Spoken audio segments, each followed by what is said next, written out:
365 நாளும் இருக்கிற அத்தனை விரதமும் இருந்த பலன் ஒருத்தனுக்கு வேணும்னா தைப்பூசத்தன்னைக்கு முருகப்பெருமான மனமுருகி வழிபட்டால் இத்தனை நன்மைகளும் அவனை தேடி வரும். கனக சபை மேவு எனது குருநாத கருணை முருகேச பெருமாள் கான்.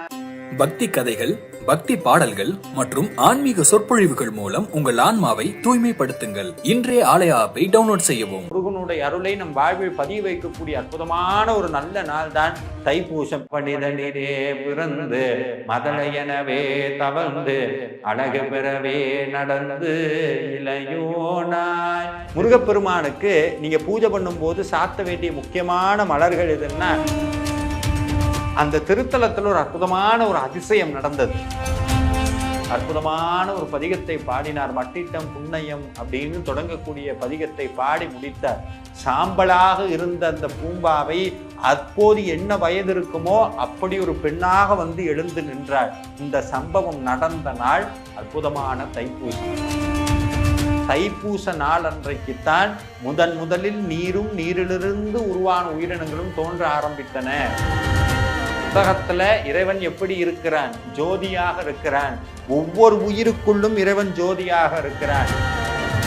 யாரெல்லாம் முருகா குமரான்னு மனமுருகி வேண்டுகின்றார்களோ அவங்க வீட்டிலெல்லாம் கண்கண்ட தெய்வமாக இருந்து அவங்களை பாதுகாக்கக்கூடிய ஞான தண்டாயுதபாணியினுடைய வேல் முருகப்பெருமானுடைய திருக்கைக்கு ஆதிபரா சக்தியாகிய அன்னை பார்வதி தேவியும் முழுமுதற் பரம்பொருளாகிய சிவபெருமானும் சேர்ந்து தங்கள் மொத்த ஆற்றலும் ஒன்று கூடி ஞான வேளாக மாற்றி முருகப்பெருமான் கையில் கொடுத்த போது அவர் வாங்கிய அந்த சமயம் தைப்பூசம். பழனியாண்டவர் பவனி வருகிறார் தங்கத்தேரினிலே நவபாஷாணத்தால் வடிவமைத்தார் போக பெருமானே. இப்போது புதிய அறிமுகம் ஆச்சி ஹோட்டல் சாம்பார் 50 கிராம் ரூபாய் 20 மட்டுமே. அது இது அப்படி இப்படின்னு எப்படி பார்த்தாலும் இதுதான் ஹிட்டான ஆஃபர். ஆன்மீக கிளிட்ஸ் நேயர்கள் அனைவருக்கும் என்னுடைய நெஞ்சார்ந்த வணக்கத்தை தெரிவித்துக் கொள்கிறேன். கபாலீஸ்வரர் கோவில் அப்படின்னு ஒரு அற்புதமான திருக்கோவில் இருக்கிறது. உங்க எல்லாத்துக்கும் தெரியும். சென்னையில் இருக்கக்கூடிய அடியார்கள், இங்கே உலகம் முழுக்க கபாலின்னு சொன்னால் தெரியாதவங்க யாருமே கிடையாது. அந்த திருத்தலத்தில் ஒரு அற்புதமான ஒரு அதிசயம் நடந்தது. பூம்பாவைங்கிற ஒரு குழந்தை இறந்து விட்டது. சிவநேசன் செட்டியாரனுடைய குழந்தை. அந்த குழந்தை வளர்க்கப்பட்டதனுடைய காரணம் திருஞான சம்பந்தருக்கு மனம் முடித்து வைக்க வேண்டும்ங்கிறதுக்காக. ஒரு விதியினுடைய வலிமை, விதியினுடைய கொடூரம் சின்ன வயசுலேயே தவறிடுது. சிவநேசன் செட்டியார் அதை பற்றியெல்லாம் ஒன்றும் நினைக்கல. இது இறைவனுடைய ஏதோ ஒரு சோதனை நினைச்சு அந்த குழந்தையினுடைய அஸ்தியை ஒரு பானையில வைத்து வீட்டிலே வைத்திருந்தார். என்னைக்கோ ஒரு நாள் திருஞான சம்பந்தர் இந்த அற்புதமான இடத்திற்கு வருவார். அவர்கிட்ட இதை கொடுத்துடணும், ஏன்னா இது என்னுடைய சொத்து கிடையாதுன்னு சிவநேசன் செட்டியார் ஆழ்ந்த சிவபக்தியோடு அதை வைத்திருந்தார். திருஞான சம்பந்தர் வந்தார். அந்த பானையை கொண்டு வந்து சிவநேசன் செட்டியார் கொடுத்தார். உடனே திருஞான சம்பந்தர் மனதுக்குள்ளே சிரித்து கொண்டு இறைவனை நினைத்து அற்புதமான ஒரு பதிகத்தை பாடினார். மட்டிட்டம் புண்ணியம் அப்படின்னு தொடங்கக்கூடிய பதிகத்தை பாடி முடித்தார். சாம்பலாக இருந்த அந்த பூம்பாவை அப்போது என்ன வயது இருக்குமோ அப்படி ஒரு பெண்ணாக வந்து எழுந்து நின்றாள். இந்த சம்பவம் நடந்த நாள் அற்புதமான தைப்பூசம். அதில் சொல்றார், தைப்பூசம் காணாது போனியோ பூம்பா வாங்கிற மாதிரி அது நடந்த நாள் தைப்பூசம். ஒன்று. ரெண்டாவது, இந்த உலகத்துல முதலில் எது தோன்றியது அப்படின்னு யோசிச்சோம் அப்படின்னா, முதல்ல நீரிலிருந்து நீர்வாழ் உயிரினங்கள் எல்லாம் தோன்றின அப்படின்னு நம்மளுடைய விஞ்ஞானம் சொல்லுது. அதை சமயமும் முன்பே சொல்லிவிட்டது. நம்மளுடைய சமயமும் நம்மளுடைய தர்மம் ஒரு அற்புதமான உண்மையை சொல்லுகிறது. தைப்பூச நாள் அன்றைக்குத்தான் முதலில் நீரும் நீரிலிருந்து உருவான உயிரினங்களும் தோன்ற ஆரம்பித்தன. 2. 3வது, நம்ம தினந்தோறும் பூஜை பண்ற முருகப்பெருமானுடைய வேல், வீரவேல் தாரைவேல், விண்ணோர் சிறை மீட்ட தீரவேல், செவ்வேல் திருக்கைவேல், வாரி குளித்தவேல், கொற்றவேல், சூர் மார்பும் குன்றும் துளைத்தவேல் உண்டே துணை. யாரெல்லாம் முருகா குமரான்னு மனமுருகி வேண்டுகின்றார்களோ அவங்க வீட்டிலெல்லாம் கண்கண்ட தெய்வமாக இருந்து அவங்களை பாதுகாக்கக்கூடிய ஞான தண்டாயுதபாணியினுடைய வேல் முருகப்பெருமானுடைய திருக்கைக்கு ஆதிபரா சக்தியாகிய அன்னை பார்வதி தேவியும் முழுமுதற் பரம்பொருளாகிய சிவபெருமானும் சேர்ந்து தங்கள் மொத்த ஆற்றலும் ஒன்று கூடி ஞான வேளாக மாற்றி முருகப்பெருமான் கையில் கொடுத்த போது அவர் வாங்கிய அந்த சமயம் தைப்பூசம். இந்த ஞான வேலை வாங்கிய பிறகு அந்த சூரபத்மனுடைய கூட்டங்களை எல்லாம் சீறி வந்த சூரனுடைய கூட்டங்களை எல்லாம் முடித்து அந்த சூரபத்மனை இருகூறாக மாற்றி மயிலாகவும் சேவலாகவும் மாற்றிவிட்டு அந்த வேலை ஏந்தி கொண்டு பின்பு தனக்காக ஏங்கிக் கொண்டிருந்த அந்த உன்னத உயரிய ஆத்மாவாகிய வள்ளி பிராட்டியை தன்னோடு இணைத்து கொண்டு கந்தர்வ மனம் புரிந்த நாள் இந்த அற்புதமான தைப்பூசம். இது ஒரு பக்கம் இருந்தது அப்படின்னா, அடுத்தது அப்படியே கொஞ்ச தூரம் போனீங்கன்னா இது நம்மளுடைய அருணகிரிநாத சுவாமி சொன்னார், சிதம்பரத்துக்கு போகும்போது சொன்னார், கனக சபை மேவு எனது குருநாத கருணை முருகேச பெருமாள் கான். உள்ள போனா கனக சபையில நம்மளுடைய நடராஜ பெருமான் ஆனந்த தாண்டவம் ஆடிக்கொண்டிருக்கிறார். இந்த நடராஜர்னு சொன்னாலே அது சிதம்பரம் மட்டும்தான். சிதம்பரத்துக்கு போகணும், சிதம்பரம் தரிசிக்க முக்தி. ஏன் அப்படின்னா சைவத்துல கோவில்னு சொன்னாலே அது சிதம்பரம் தான். அதுக்கு ஏன் அவ்வளவு பெருமை அப்படின்னா, இவ்வளவு பெருமைகள் சிதம்பரத்துக்கு ஏன் வந்தது? பெருமான் அங்கு வந்து ஞான நடனம் புரிந்தார். எத்தனையோ முனிவர்களுக்கு ஞான தரிசனம் கொடுத்தார். இமயவர் முனிவர் பரவிய புலியூர் இனி நடமருவு பெருமாளே, அருணகிரிநாதர் வாக்கு. அப்படி அற்புதமான ஞான தாண்டவம் ஆடிய நன்னாள் அற்புதமான இந்த தைப்பூசம். இது ஒரு பக்கம். அப்படின்னா இன்னொரு பக்கம் வந்தா, இந்த உலகத்துல இறைவன் எப்படி இருக்கிறான்? ஜோதியாக இருக்கிறான். ஒவ்வொரு உயிருக்குள்ளும் இறைவன் ஜோதியாக இருக்கிறான். ஈயில் தொடங்கி எறும்பு, யானை, மனிதன், தேவன் என சகல உயிருக்குள்ளும் இறைவன் ஜோதியாக இருக்கிறான். அவனை உணர்ந்து கொள்ளுங்கள் என்று உலகிற்கு அற்புதமான ஒரு உண்மையை பறைசாற்றினார். அருட்பெரும் ஜோதி, அருட்பெரும் ஜோதி, தனிப்பெரும் கருணை, தனிப்பெரும் கருணை என்று அற்புதமாக ஒரு உண்மையை பறைசாற்றி விட்டு சென்ற மகான் வள்ளலார் ஜோதியோடு ஜோதியாக இரண்டர கலந்த நாளும் இந்த அற்புதமான தைப்பூசம் தான். இது ஒரு பக்கம். அப்படியே இந்த சைடு வந்தோம்னா அற்புதமான மலை என்னன்னா பழனி மலை.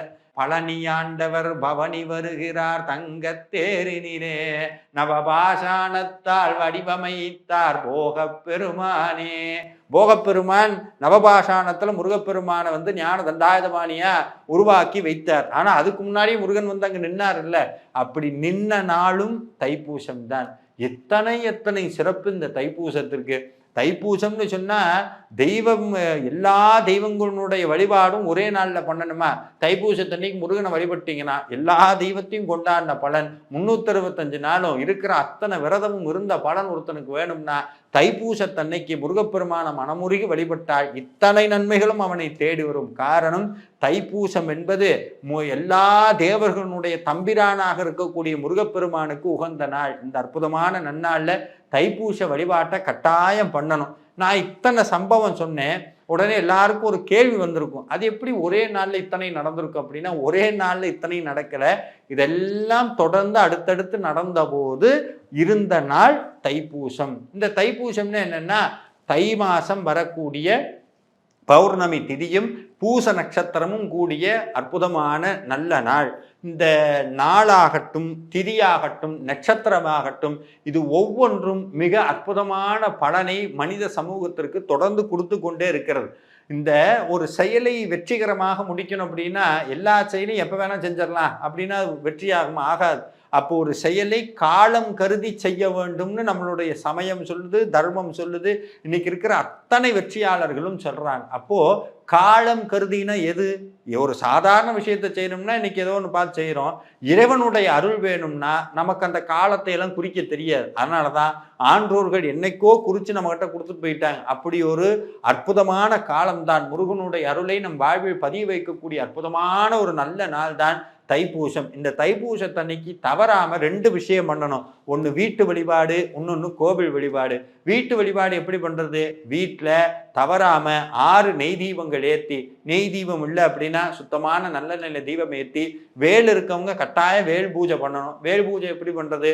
வேலுக்கு முடிந்த அளவுக்கு அபிஷேகம் பண்ணி வேல் மாறல் மகாமந்திரம் பாராயணம் பண்ணணும். வேல் மாறல் மகாமந்திரம் காலையில மாலை 2 வேளையும் பாராயணம் பண்ணணும். முடியாதவங்க ஒரு வேளை பண்ணுங்க, ஆனா கட்டாயம் மாலையிலையும் வழிபாடு பண்ணணும். காலையில வேல்மாறல், திருப்புகழ், சண்முக கவசம், கந்தர் அலங்காரம், கந்தர் அனுபூதின்னு என்னென்ன முருகனுடைய பதிகங்கள் எல்லாம் தெரியுமோ அதையெல்லாம் லிஸ்ட் போட்டு தைப்பூசத்தன்னைக்கு உட்கார்ந்து முருகனிடத்துல மனமுருகி பாடுறது தான் இன்னைக்கு இந்த தைப்பூசத்தில் நம்ம செய்ய வேண்டிய முக்கியமான வேலை. இந்த வழிபாட்டெல்லாம் வீட்டில் முடிச்சுட்டு அடுத்து கோவிலுக்கு போகணும். கோவிலுக்கு எப்படி போகலாம்? வெறுங்கையை வீசிட்டு போகக்கூடாது. என்றைக்குமே கோவிலுக்கு போகும்போதும், இறைவனை பார்க்க போகும்போதும், அரசனை பார்க்க போகும்போதும், சன்னியாசியை பார்க்க போகும்போதும் வெறுங்கையை வீசிட்டு போகக்கூடாது. அதனால கோவிலுக்கு போகும்போது, அதுவும் தைப்பூசத்தண்ணி கோவிலுக்கு போகும்போது ஒன்று காவடியோடு போகணும், இல்லைன்னா பால் குடத்தோட போகணும். இது ரெண்டுமே இல்லைன்னா முடிஞ்ச அளவுக்கு கையில் பூ எடுத்துட்டாலும் முருகனை பார்க்க போகணும். ஆனால் தவறாமல் முடிஞ்ச அளவுக்கு 99% முயற்சி பண்ணி ஒன்று காவடி எடுத்துருவோம், இல்லை அப்படின்னா பால் குடம் எடுத்துருவோம். காவடி எடுக்கிறது எப்படின்னா உங்கள் பக்கத்தில் இருக்கக்கூடிய காவடி எடுக்கக்கூடிய அடியார்களோடு சேர்ந்து காவடி எடுங்க. அது முடியாதவங்க வீட்லேயே சுத்தமான ஒரு குடம் எடுத்து பசும்பால் வாங்கி அதில் நிரப்பி மேலே ஒரு மஞ்சள் துணி போட்டு கட்டி முருகான்னு தலையில் வச்சுட்டு பக்கத்தில் இருக்க கோவிலுக்கு நடந்து முருகனுக்கு போய் அபிஷேகம் பண்ணுங்க. அபிஷேகம் பண்ணிட்டு அங்கே உட்காந்து ஒரு திருப்புகழ் பாடுங்க. அவனிதனிலே பிறந்து மதலையனவே தவழ்ந்து அழகு பெறவே நடந்து இளையோனாய். இந்த திருப்புகழ் பாடுங்க. என்னென்ன திருப்புகள்லாம் தெரியுமோ அதெல்லாம் மனமுருகி பாடுங்க. பாடினோம்னு சொன்னால் நிச்சயமாக முருகனுடைய திருவருள் மிக விரைவிலே நம்மளுடைய மனதில் வந்து பதியும். அது மட்டும் இல்லை, கனவுல வந்து பேசுவார். எத்தனையோ அடியார்களுக்கு இந்த தைப்பூச நன்னால தான் முருகப்பெருமான் கனவுல வந்து சொல்லுவார், இந்த கோவிலுக்கு வா, இதை செய், அதை செய்யணும் உத்தரவிடுறது இந்த அற்புதமான தைப்பூச நாளில் தான். அதனால அடியார்கள் தவறாம இந்த தைப்பூச பெருவிழாவில் விரதம் இருந்து வழிபாடு பண்ணுங்க. விரதம்னு சொன்னா எல்லாருக்கும் உடனே ஒரு கேள்வி வரும், சாப்பிடாம இருக்கணுமா? ஆமா, இந்த தைப்பூச நன்னாளில் முடிந்த அளவுக்கு உபவாசம் இருப்போம். முடிந்த அளவுக்கு அப்படின்னா ஒவ்வொருத்தருக்கும் ஒரு எல்லை இருக்கிறது. நான் என்னுடைய உடம்பை பற்றி எனக்கு தெரியும், நான் எவ்வளவு தூரம் என்னால் உணவை தவிர்க்க முடியும் அப்படிங்கிறத தெரிந்து கொண்டு உங்களுடைய உடல்நிலையை கருத்தில் கொண்டு உங்களுடைய மருத்துவ நலன், அதாவது தொடர்ந்து மாத்திரை எடுக்கிறவங்களா இருக்கலாம், சிகிச்சை எடுக்கிறவங்களா இருக்கலாம், கர்ப்பிணி பெண்களாக இருக்கலாம், இவங்களெல்லாம் தவிர்த்துட்டு மித்தவங்கெல்லாம் தாராளமாக விரதம் இருக்கலாம். அந்த விரதம் இருக்கும்போது முடிந்த அளவுக்கு 3 வேளை உணவை தவிர்த்து விட்டு பூஜை எல்லாம் நிறைவேற்றிட்டு அதுக்கப்புறம் முருகனுக்கு நைவேத்தியம் பண்ணி உணவை எடுத்துக்கொண்டு விரதத்தை நிறைவு செய்யலாம். ஒன்று, முடியாதவங்க சமைத்த உணவை தவிர்த்து விட்டு சமைக்காத உணவுகளை எடுத்துக்கொள்ளலாம். அதுவும் முடியாதவங்க ஒருவேளை உணவையாவது தவிர்த்து விட்டு முருகனுக்கு பூஜை செய்யலாம். இந்த பூஜை பண்ணும்போது எதையும் மனசுல வச்சுக்காதீங்க, முருகனுடைய நினைப்பை மட்டும் தொடர்ந்து வைத்து கொண்டே இருங்கள். அதுக்கு உதவக்கூடிய அற்புதமான ஒரு பதிகம் இருக்கிறது. அதுதான் நான் போன ஒரு அற்புதமான காணொலியில கூடி சொல்லியிருந்தேன். என்னன்னா, சுவாமிமலை நவரத்ன மாலைன்னு ஒரு அற்புதமான பதிகம் இருக்கிறது. அதை பாராயணம் பண்ணலாம். இல்லை அப்படின்னா அவிநாசி 10 அப்படிங்கிற ஒரு பதிகம் இருக்கிறது, அதை பாராயணம் பண்ணலாம். இல்லை அப்படின்னா பாமன் சுவாமிகளுடைய சமாதான சங்கீதம் இருக்கிறது, குமாரஸ்தவம் இருக்கிறது. இது மாதிரி இருக்கக்கூடிய மந்திரங்களெல்லாம் தொடர்ந்து சொல்ல சொல்ல மனம் ஒருமுகப்பட்டு முருகனுடைய திருவடியில் குவிந்து நிற்கும் போது முருகனுடைய அற்புதமான தரிசனம் நமக்கு கிடைக்கும். முருகப்பெருமானுக்கு நீங்க பூஜை பண்ணும்போது சாத்த வேண்டிய முக்கியமான மலர்கள் எதுன்னா அரளி அப்படின்னு சிவப்பு கலர்ல அரளி இருக்கும், அந்த பூ சாத்தலாம். சிவப்பு தெச்சி பூ அப்படின்னு ஒரு பூ இருக்கு, அதை சாத்தலாம். அதுக்கப்புறம் கடம்ப மலர் கிடைச்சா கடம்ப மலர், செண்பகப்பூ, மறிக்கொழுந்து, வில்வ இலை, இதெல்லாம் நிறையா வாங்கி அர்ச்சனை பண்ணுங்க. ஓம் சண்முக பதையே நமோ நமஹா, ஓம் சக்ரீவ பதையே நமோ நமஹா. இது சுவாமிக்கு உண்டான மலர்கள்.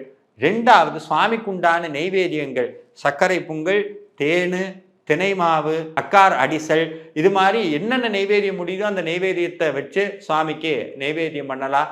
இதோடு கூட சுவாமிக்குன்னே படிக்க வேண்டிய பதிகங்கள் நிறைய சொல்லியிருக்கேன், இதை சுவாமிக்கு பயன்படுத்தலாம். அதே மாதிரி நீங்கள் கோவிலுக்கு போகும்போது முருகப்பெருமானுக்கு தவறாமல் வஸ்திரம் வாங்கிட்டு போங்க, நல்ல வஸ்திரம் வாங்கிட்டு போங்க.